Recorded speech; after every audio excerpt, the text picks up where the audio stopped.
The Fantastic Four First Steps is easily the best version of the Fantastic Four that we've seen on the big screen.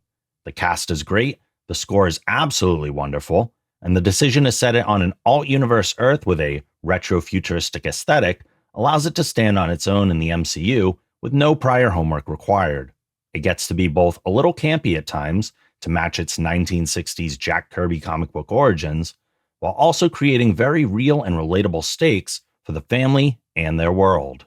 The Fantastic Four is known as Marvel's first family. They're a group of 4 astronauts who acquired superpowers after being exposed to cosmic rays during an adventure in space. This origin is wisely told in the form of a flashback montage for those unfamiliar with the story without wasting precious screen time for those who know these characters well. First Steps begins 4 years after their cosmic incident, where the team is already well established as public figures and a loving family of 4 that's about to welcome a 5th.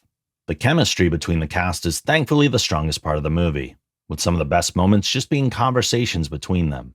Pedro Pascal is forced to tone down his usual charm to portray Reed Richards, whose intellect often conflicts with his emotional understanding. Vanessa Kirby's Sue Storm serves as the story's emotional center and foundation of the team. Ebon Moss-Bachrach brings a warmth and heart to Ben Grimm, and though I had my initial doubts with the choice of Joseph Quinn for Johnny Storm, he delivers the expected, though somewhat tempered attitude of the Human Torch. Even Galactus, a character whose appearance could come across as too goofy to adapt, is perfectly executed here. His size and presence are often terrifying, made even more so by the vocal talent of Ralph Ineson. Unfortunately, for everything it does right, there are a few aspects that keep First Steps from really reaching the next level. Ben Grimm is the most likable member of the team, but probably has the least amount of screen time. They introduce an arc for him, but it doesn't really go anywhere satisfying.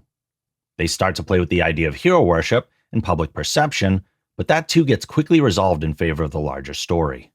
A quick backstory is established for Julia Garner's Silver Surfer, but the resolution of her arc lacks the emotional punch it could have had.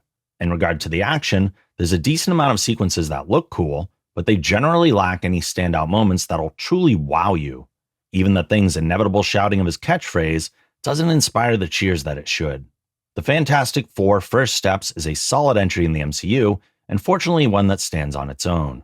Sporting an incredible cast, score, and aesthetic, it's only slightly hindered by unrealized potential in certain aspects.